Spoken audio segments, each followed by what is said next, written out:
बता रही हूँ ना, इनको इतना डर है। आपने मैं वीडियो सुन रही थी और मैं उस वीडियो के अंदर आपके सहाफी बता रहे थे कि पहले उनको कॉल्स आई, उनको कहा गया कि आप खान साहब की बॉडी लैंग्वेज के बारे में बात ना करें, वो कितने डिटरमिन्ड, कितने कंपोज हैं उसके बारे में बात ना करें। और जब आप लोगों ने भी झुकने से इनकार कर दिया तो उसका नतीजा आपने देखा है। यानी यहाँ पर सर झुकाने की सजा है कि सर काट दो, और अगर जो सर नीचे करेगा या डिग्गी में बैठ कर आएगा उसका तो मुआवजा सच बोलने पे पाबंदी है। आप जलसे में शिरकत कर रही हैं? बिल्कुल अगर जलसा कैंसिल भरपूर तरीके से शिरकत करेंगे। जलसा कैंसिल वाला जो शिक थी ना वो माइनस हो अच्छा, बता दूं कि उसके लिए आपको देखना पड़ेगा लॉ ने क्या कहा है, लॉ ने क्या बताया है आपको।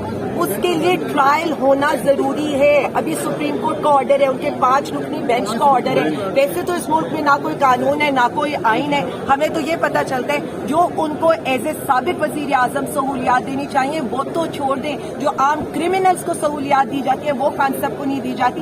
लेकिन मैं इतना कह रही हूँ, यूएन की वर्किंग कमेटी की रिपोर्ट पढ़ लें, यहाँ पर अमेरिकन कांग्रेस आपको क्या कह रही है, करके देख लें। उसका नतीजा जो यहाँ पर होगा ना, फिर कोई संभाल नहीं सकेगा।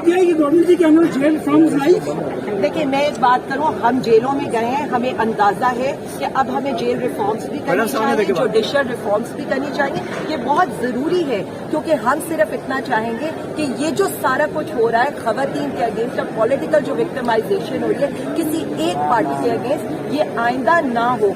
और जेल को मैं साफ आज आपको बता दूं कि लोगों से आपने जेलों का डर निकाल दिया है। लोगों में अब जेलों का डर नहीं रहा है। लोग सिर्फ इतना समझते हैं कि उन्हें अपने हक के लिए आवाज उठानी है। आप कल PWD के मुजाहिरीन को देख लें, आप यूटिलिटी स्टोर के मुजाहिरीन को देख लें, फिर आपको ये निकालना पड़ा कि जी सरकारी मुलाजिमीन पर भी आपने एक दफा दोबारा शबकून मारा कि जी वो ट्विटर यूज नहीं कर सकते, टिकटॉक यूज नहीं कर सकते। तो मुझे इतना बताएं कि आपको इतनी पाबंदियां लगाने की जरूरत क्यों है? क्योंकि ऐसा सब कुछ जमहूरी निजाम में तो नहीं होता, इसी आमरीत में होता है जो फॉर्म 47 से मुसल्लत है। वही आमरीत जो ज़िया की पैदावार है, आज तक उनके अंदर से वो आमरीत का कीड़ा निकल नहीं रहा है। मैं सिर्फ इतना कहूंगी, अवाम की आवाज को समझे, अवाम रुल रही है, हमें छोड़ दें। हमारे से जो होना था वो हो रहा है। इस पार्टी के कारकुनों ने, इस पार्टी के लीडरान ने, हमारे वजीर आजम ने वो सब कुछ बर्दाश्त किया है। वो पार्टी जिसे आप मम्मी डैडी पार्टी कहते थे ना, आज चट्टान की तरह खड़ी भी है और आपके सामने भी, और हमारा लीडर अवाम के सामने सुरखरू भी है। आप जितना तोड़ने की कोशिश करेंगे वो पूरे निजाम को इस वक्त जो है ना एक्सपोज करके खड़ा है, और वो ये कहता है मैं डट के खड़ा हूं, और उसके साथ पूरी पाकिस्तानी अवाम क्या, हम सब डट के खड़े की रिहाई है। और हम उनको इंशाअल्लाह ताला पाकिस्तान तहरीक इंसाफ के कारकुनीन, उनकी खवातीन, हमारे सोशल मीडिया वॉरियर्स, हम इंशाअल्लाह ताला सिर्फ खान की रिहाई के लिए अब स्ट्रगल करेंगे और ये देखेंगे, ये जलसे जुलूसों पे पाबंदी लगाएं, हम मार्च करेंगे। मैडम पहले ही कर रही हैं आप, स्ट्रगल तो बहुत पहले ही कर रहे हैं, आपके ऊपर इतने केसेस बने हुए हैं। चलो जी 2-4 और सही।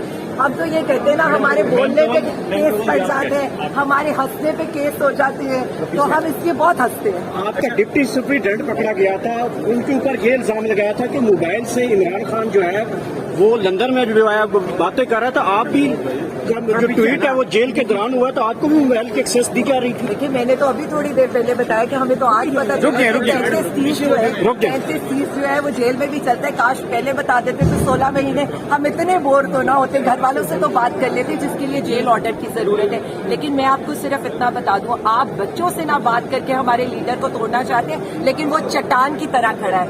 आप लोगों को, मीडिया के लोगों को ये कहना पड़े कि आप उनकी बॉडी लैंग्वेज को ना बताएं, आपको मीडिया के लोगों को ये कहना पड़े कि आप ये ना बताएं कि खान साहब को किस हालत में रखा है। लेकिन अवाम, उस अवाम जिसने इमरान खान को वोट दिया था, उस पर एक एक दिन क्या एक एक लम्हा भारी है कि खान हमारी खातिर जहन्नुम जैसी जेल बर्दाश्त करे और हम यहाँ पर बाहर आजादी का सांस लें। तो मैं सिर्फ इतना कहूंगी कि फिर जेल भरना शुरू कर दे, अवाम तो तैयार। अच्छा, अब आपका दुश्मन गवाही दे रहा है, जिनका लीडर 7 दिन बाद जद्दा भाग गया था बमे हेलो यार, वो भी आश्वस्त कर उठे कि क्या लीडर है, 1 साल हो गया और अपनी आवाम के साथ, अपने कारकुनान के साथ जो है वो اندر بند ہے اور جیل کاٹ رہے ہیں، اور اندر سے جب اس کو کوئی سوال پوچھے تو اس کو فکر ہوتی تھی کہ جی عالیہ کو چھوڑ دیں، ڈاکٹر یاسمین راشد کو چھوڑے، میرے باقی اسیران کو چھوڑے، میرے کارکنان کو چھوڑے، میرے ساتھ جو سلوک کرنا کرے. انہوں نے کبھی کمپلینٹ نہیں کی ہے. اچھا یہ ہوتا ہے میڈم کہ فوجی عدالتوں میں کیا اسی سے وہ سینٹ کے بلوں سے اندازہ کر لیں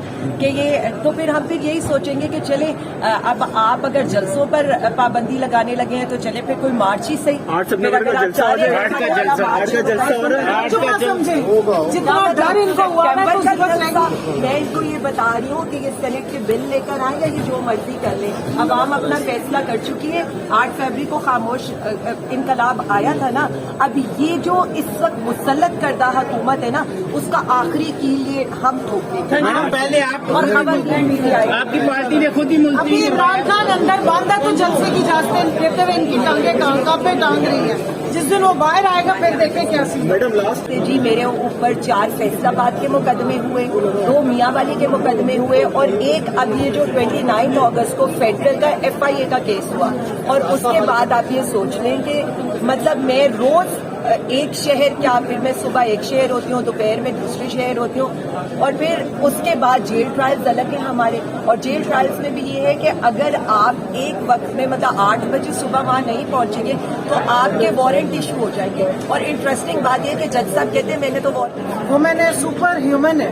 جب واردات کا ٹائم تھا تو یہ بغیر گاڑی کے within no time light کی سپیڈ سے ساری جگہوں سے واردات کر کے جلاؤ گراؤ کر کے پولیس تھانے جلا کے آ گئی تھی. لیکن پیشیوں کے لیے ان کو دیکھیں نا 4 گھنٹے لگتے ہیں ادھر سے فیصل آباد جانے میں، پھر واپس آتی ہے گجرانوالہ پھر سرگودا. تو اب ہم سوچیں کہ ہم کوچ سروس شروع کر دیں.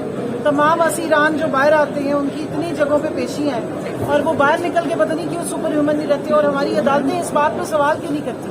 ایک خاتون جو اندر بند تھی، اندر بند ہونے کے باوجود وہ ری ٹویٹس بھی کر سکتی ہیں، ان پہ اس بیس پہ بھی کیسز بن جاتے ہیں. قید میں ہونے کے باوجود باہر اور مزید کیسز بن گئے. تو یہ اتنے ماشاءاللہ جو مرتبانوں میں کیس کا اچار ڈال رہے ہیں نا، یہ زندگی بھر اور پاکستان کی ہسٹری میں یہ بلیک چیپٹر کے طور پہ، موکری آف لا کے طور پہ ان کو ہانٹ کرے گی. یہ جو یہ سب کچھ کر رہے ہیں، یہ خواتین کو کس طرح ٹارگٹ کیا گیا، پولیٹیکل وکٹمائزیشن کی گئی ہے، جھوٹے بے بنیاد کیسز بنائے گئے ہیں. اگر اتنا خوف ہے نا اگر ہم سب سے بھی ان خواتین سے، تو اس سے بہتر ہے گھر بیٹھیں اور وہ جو آٹا اور جو دودھ لوگوں کو بانٹنا تھا اس کی کوئی تندور کھول لیں. ہماری حکومت کے عمران خان کو باقاعدہ طور پہ منشیات سپلائی کی جاتی ہے، مل رہی ہے باقاعدہ تو ہیروئن اور کوکین. آپ بھی جیل میں رہ کے آئی ہیں، ایسے واقعات ہیں جیلوں میں منشیات وغیرہ سپلائی کی جاتی کرنے سے پہلے حکومت کو ریزائن کرنا میں صرف اتنی سی بات کروں گی، اس حکومت کی تو رٹ ہے ہی نہیں نا. اس کے بعد ایسی ساری باتیں کر کے بیسیکلی یہ اپنی ہی چیزوں کے اوپر، یہ میں کیا ہی کہوں، اپنی باتوں کو ہی کانٹرڈکٹ کر رہے ہیں. حالانکہ میں نے تو رانا ثناء اللہ کی اسٹیٹمنٹ سنی ہے، وہ کہہ رہے ہیں کہ خان صاحب تو بہت بہادری سے جیل برداشت کر رہے ہیں. اور آپ نے کل اختر مینگل صاحب کا بھی دیکھ لیا کہ ایک شخص کھڑا ہے پورے نظام کے ساتھ اور پورے اس کے ساتھ، تو یہ اتنی چھوٹی چھوٹی باتیں کر کے، اور ویسے تو چھوڑ دیں ان کی ذہنیت پر تو میں جاؤں گی ہی نہیں، ان کی حرکتوں پر میں جاؤں گی ہی نہیں. کیا ان کے لیڈران کو بھی پھر یہی سب کچھ سپلائی ہوتا تھا؟ آئی ایم سوری ٹو سے دس تھنگ، بٹ میں صرف اتنا کہوں گی نہ کریں. اس کو کہتے ہیں پنجابی میں ہاتھ نہ پیاتے تھو کوڑی. اب سمجھ نہیں آ رہی ہے کہ 1.25 سال سے جو بندہ اندر بند ہے اور اس کو توڑ نہیں سکے ہیں، اس کا قد کسی طریقے سے نیچے نہیں لا سکے. یہی عدالت تھی نا، عدت کیس جیسا غلاظت انہوں نے اگلنے کی تھی. اللہ عزت دینے والا ہے، بہت بڑا رب کی ذات ہے جو عزت اور ذلت دیتا ہے. اسی جگہ سے عزت کے ساتھ بری ہوئے ہیں اور ذلت ان کے منہ پہ تھوپی گئی ہے. Thank you. کوشش کر رہے ہیں جو نہیں